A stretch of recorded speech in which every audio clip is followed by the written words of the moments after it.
Vous regardez Al24 News et merci de nous rejoindre pour cette nouvelle édition. Tout de suite les titres. Inondation en Libye, c'est avec le cœur lourd que les habitants de Derna enterrent leurs morts. Le bilan provisoire s'élève à plus de 5000 décès.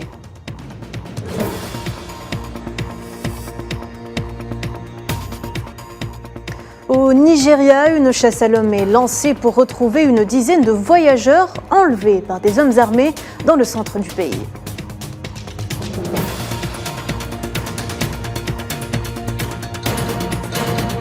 Les campagnes d'arrestation s'intensifient en Cisjordanie occupée. 10 Palestiniens ont été arrêtés par les forces sionistes dans plusieurs gouvernorats.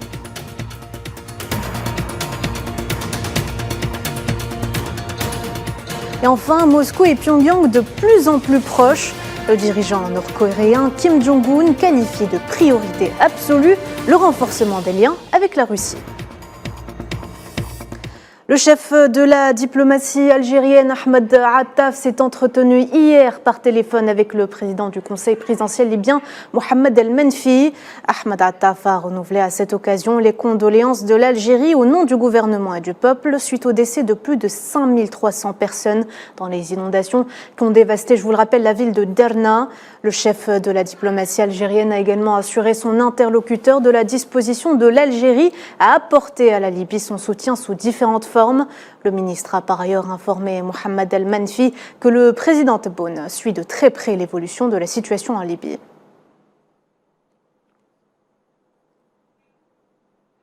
Sur instruction du président Abdelmajid Tebboune, l'Algérie a décidé d'ériger un pont humanitaire pour l'envoi en urgence d'importantes aides constituées de produits alimentaires, matériel médical, vêtements et tentes via un pont aérien de 8 avions relevant des forces aériennes de l'armée nationale populaire.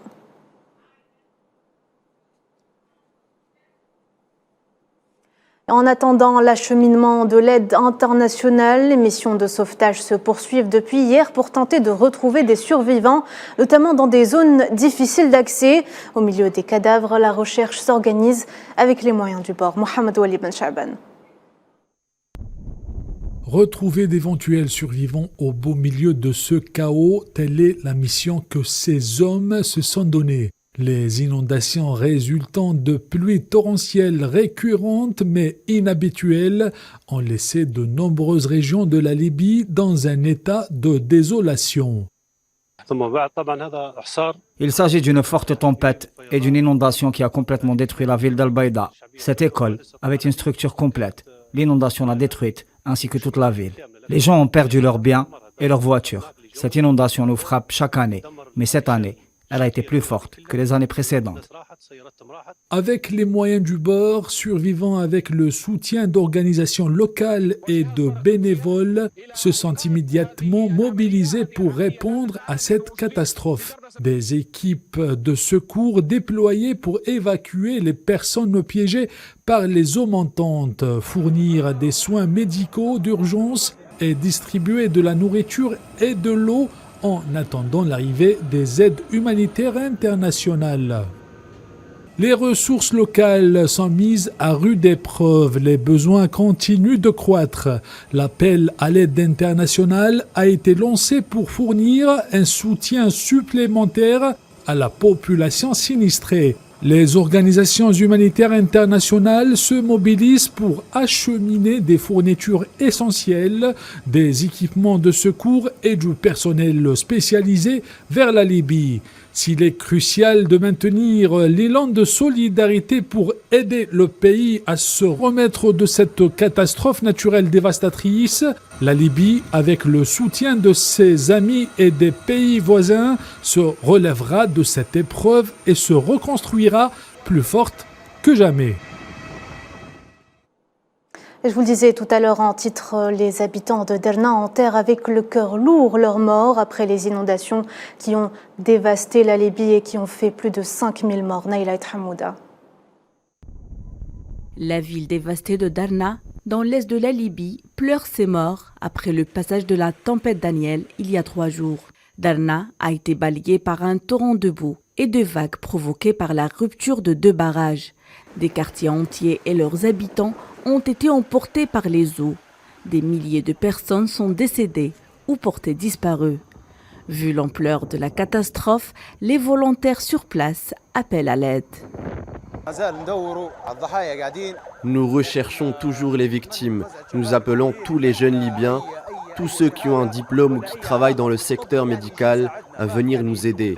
Nous manquons d'infirmières, nous avons besoin d'aide. Des voitures empilées les unes sur les autres, des maisons dévastées et des routes coupées. La ville de 100 000 habitants craint un bilan très lourd, alors que les secours peinent encore à accéder à la localité. Les habitants, eux, ont commencé à enterrer leurs morts. Le nombre de morts dans cette section particulière est de 1700. Celui qui est identifié est ensuite enterré. Il y en a qui n'ont pas été identifiés. Nous avons commencé à les photographier et à leur attribuer des numéros, puis à les enterrer. 500 personnes ont été enterrées dans la deuxième section. Les choses vont très mal. L'hôpital est délabré. Au-delà de Darna, c'est tout le nord-est libyen qui a été frappé. Les inondations ont empêché les secours d'atteindre la population. L'acheminement de l'aide est compliqué. Depuis 1963, c'est la pire catastrophe naturelle dans cette région de l'est de la Libye. Et c'est donc une tempête d'une extrême violence qui s'est abattue sur la Libye. Phénomène plutôt rarissime en mer Méditerranée et qui a surpris plusieurs pays du bassin. Mais alors, qu'en pensent les experts du climat? Élément de réponse dans ce sujet, signé Amal Amzian Zitouni. Daniel, une tempête qui balaie le sud-est de l'Europe et qui s'est glissée vers le nord-est de l'Afrique. Début septembre 2023, les très fortes intempéries ont provoqué d'importantes inondations et des glissements de terrain en Turquie, en Bulgarie et en Grèce, avant d'arriver jusqu'en Libye. Les experts en risque naturel pensent que ce phénomène météorologique est directement lié à l'épisode de forte chaleur que connaît le bassin méditerranéen. Le coup de chaleur actuel est dû à une situation météo dite en oméga, par rapport à la forme de la lettre grecque oméga. Un anticyclone chaud et sec coincé entre deux gouttes froides, les pieds de l'oméga, vers lesquels converge beaucoup d'humidité. La situation est assez rare, elle se produit moins d'une fois par an en moyenne. Mais le contexte de réchauffement climatique fait que ces masses d'air contiennent de plus en plus d'humidité. L'attention des experts du ciel se porte maintenant sur l'évolution de cette tempête. Ils se demandent s'il s'agirait d'un cyclone méditerranéen. Certains ont constaté ces dernières années que la Méditerranée pourrait changer complètement ses caractéristiques. La mer Méditerranée est devenue un hotspot de ce qui se passe dans les océans de la planète. C'est un peu inquiétant, non seulement du point de vue de l'évolution des espèces vivantes qui trouvent désormais des conditions de vie totalement différentes, mais aussi parce que ces conditions conduisent à des événements atmosphériques extrêmes et violents. Bien que ces événements soient encore sporadiques, nous assistons à des précipitations semblables à des ouragans. Si l'on prend la Méditerranée comme échelle de référence, on préfère parler de tornades. En attendant les dernières inflexions du ciel, la question se pose de l'adaptation des pays face à ces catastrophes coûteuses en vie et en matériel. Au Maroc, dans les quartiers de Marrakech, de nombreuses personnes dorment dans la rue, délogées par le séisme qui a fait plus de 2900 morts et secoué l'une des médinas les plus célèbres du pays. Écoutez ces témoignages. Ils n'ont rien. Regardez-les dormir dans la rue. Regardez ce qui se passe. Ils dorment dehors, avec rien à manger. Quelle est la situation ici? Vous pouvez le constater par vous-même. C'est une immense catastrophe. Nous demandons à notre roi, que Dieu fasse triompher notre roi, de voir ces gens. Au quartier du Mellah des Salam, que vous connaissez comme un vieux quartier, et regardez la situation ici au Mellah depuis le tremblement de terre. La police nigériane a lancé une chasse à l'homme pour retrouver au moins 10 voyageurs qui ont été récemment enlevés dans 2 bus à destination de Lagos par des hommes armés dans la région centrale du pays. Les ravisseurs ont pris contact avec les familles des 10 victimes pour des demandes de rançon.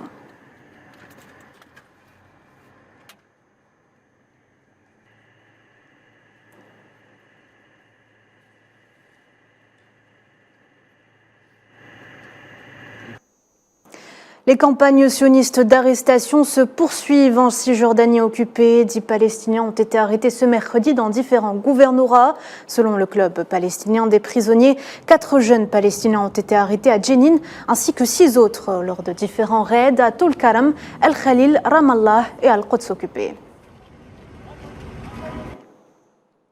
L'Autriche a rouvert son ambassade à Bagdad mardi après plus de 30 ans de fermeture.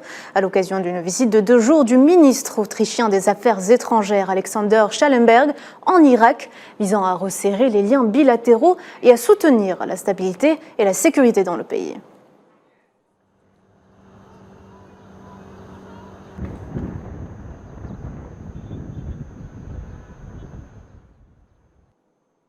La Chine n'a pas interdit l'achat et l'utilisation de marques de téléphones étrangères. C'est ce qu'a déclaré la porte-parole du ministère chinois des Affaires étrangères. Ce en réponse aux informations de médias selon lesquelles certaines agences et entreprises gouvernementales avaient demandé à leur personnel de cesser d'utiliser les iPhones de la marque Apple au travail. Nous avons toujours eu une attitude ouverte à l'égard des entreprises au financement étranger et nous les invitons à saisir les opportunités de développement de la Chine et à partager le développement économique de la Chine. La Chine n'a pas de loi, de règlement ou de directive qui interdisent l'achat ou l'utilisation de téléphones de marque étrangère, dont l'iPhone. Je vous le disais en titre, la Russie et la Corée du Nord en voie de se rapprocher. Le dirigeant nord-coréen Kim Jong-un a qualifié ce mercredi de priorité absolue le renforcement des liens entre Moscou et Pyongyang lors d'une rencontre avec Vladimir Poutine sur un cosmodrome en Extrême-Orient russe. Kim a affirmé que la Corée du Nord fera des liens avec Moscou la priorité absolue de sa diplomatie. On écoute. La position ferme de notre gouvernement consiste à donner la priorité aux relations entre la Corée du Nord et la Russie et à en faire désormais la priorité numéro 1 de notre politique étrangère. En réaction à cette visite, Washington hausse le ton. Le président russe Vladimir Poutine en serait réduit à, je cite, quémander de l'aide au dirigeant nord-coréen Kim Jong-un. C'est ce qu'a estimé la diplomatie américaine, répétant que toute vente d'armes entre les deux pays déclencherait des sanctions. Nous allons suivre de très près l'issue de cette réunion. Je rappellerai aux deux pays que tout transfert d'armes de la Corée du Nord vers la Russie constituerait une violation de plusieurs résolutions du Conseil de sécurité des Nations Unies. Et nous avons bien entendu appliqué de manière agressive nos sanctions contre les entités qui financent l'effort de guerre de la Russie. Et nous continuerons à appliquer ces sanctions et n'hésiterons pas à imposer d'autres, le cas échéant à la Corée du Nord.